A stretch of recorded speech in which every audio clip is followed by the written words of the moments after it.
оны зам тээврийн осол гэмтлийн мэдээллийг харьцуулж үзэхэд жилд 1500 орчим зам тээврийн осол гарч үүний улмаас 10 орчим хүн амнасаа алдаж олон 10 хүн бэртэж гэмтжээ. Дунджаар тооцвол өдөртөө 4-5, нэг сард 125 орчим осол гарч сар бүр нэг хүний амнаас хохирч байна. 2013-аас 2014 онд нүүрс тээвэрлэлтийн хэмжээ багассан. Замын осол хэрэг зөрчил цөөрсөн боловч 2010-аас 2018 онд гашуун Сүхбаатарын нүүрс тээврийн замд гарсан ослын улмаас наад зах нь 53 хүний амнаас өргөгдсөн байна. 9 сарын эхэн дээр бол өдөрт яг 10 зам тээврийн осол бүртгэж ирсэн. Дандаа хүнд ноцтой. Энэ юм бол одоо ингээд түрүүн 2 өдөр огт байхгүйсэн гэсэн ингээд өдөрт бол 1-2 гэж нэмэгдээл. Нэгэнт энэ Өмнөговь аймгийн цах цэцгийн суманд ийм том уурхай гарчаад Монгол улсыг тэжээх хэмжээний ийм томоохон компани үйл ажиллагаа явуулж байгаа бол тэнд байгаа үндсэн иргэд, тэнд ажиллаж байгаа хүмүүсийн асуудлыг номер 1 тавих хэрэгтэй. Хүний эрх гэж юу юм бэ?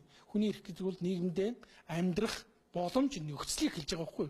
Тэр боломж нөхцөлийг хамгийн түрүүнд тэнд байгаа хүмүүст л хангаж өгч гэж байгаа юм.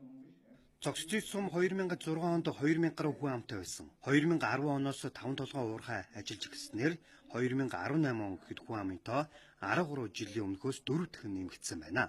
Үүнээс болж цогццын сумд гэмт хэрэг нийгмийн хэв журмын зөрчил нэмэгдсэн байна.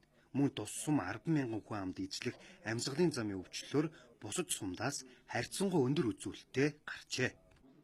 11 сарын дундаас ахуулаад 2 сарын сүүл 3 сарын дунд хүртэл бол ерөөсөө амьсгалын замын өвчлөл ялангуяа 0-5 насны хүүхдийн амьсгалын замын өвчлөл бол их байдаг. Нүүрсээс 8-9 төрлийн бүтээгдэхүүн гаргаж авч байгаа шүү дээ, тийм ээ. Одоо энэ пластик гэл гороод одоо маш бензин тос.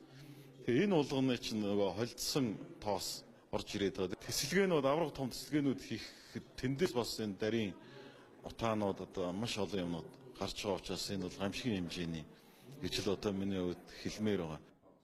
Цаашдаа 5-7 бүлэг ордны нүүрс олборлох тээвэрлэх үйл ажиллагааны хүний эрхэд нөлөөлөх байдлын үнэлгээний тайланд тулгуурлан асуудлыг шийдвэрлэхэд холбогдох байгууллагууд орон нутгийн иргэд хамтран ажиллах шаардлагатай байгааг хүний эрхийн үндэсний комиссоос зөвлөж байна.